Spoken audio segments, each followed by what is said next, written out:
High guys, welcome to Annapurna. आज दुपारच्या नाश्त्यासाठी काय करायचं हा प्रश्न पडला होता. विचार केल्यानंतर बटाटे दिसले. मग म्हटलं बटाट्याचे काचऱ्याच करूयात. खूप पटकन आणि झटपट होतात ह्या. त्यासाठी मी एक बटाटा घेतला आहे. तो स्वच्छ वॉश करून त्याचे साल काढून घेते आहे आणि त्याच्यानंतर त्याचे बारीक थीन स्लायसेस करून घेते आहे. स्लाइस करण्यासाठी तुम्ही बटाट्याचे चिप्स करता ती किसणीसुद्धा यूज करू शकता, म्हणजे एकसारखे आणि एकसंग असे बटाट्याचे चिप्स तयार होतील.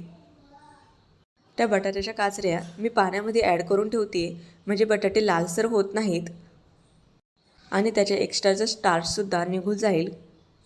आता आपण कोटिंगची तयारी करायला घेऊयात. त्यासाठी मी एका डिशमध्ये 1 चमचा मिरची पावडर घेतलेली आहे, थोडीशी हळद, कांदा लसूण मसाला अर्धा चमचा, चवीनुसार मीठ आणि बारीक असा रवा घेतलेला आहे. अर्धा वाटी रवा आहे. ते सगळं मिक्सचर हातानेच एकजीव करून घ्या आणि एक एक बटाट्याची काचरी त्याच्यामध्ये ॲड करून त्याला कोटिंग करून घ्या. त्याच्यानंतर आपण गॅसवर तवा ठेवूयात आणि थोडंसं तेल ॲड करून त्याच्यावर एक एक करून काचऱ्या ॲड करत जाऊयात. तुम्हाला जर ह्या माझ्या रेसिपीज आवडत असतील तर माझ्या चॅनलला सबस्क्राईब करायला विसरू नका. आता सगळ्या काचऱ्या ॲड करून झाल्यात. थोडा वेळ गरम झाल्यानंतर मी त्या पलटी करून घेते आहे.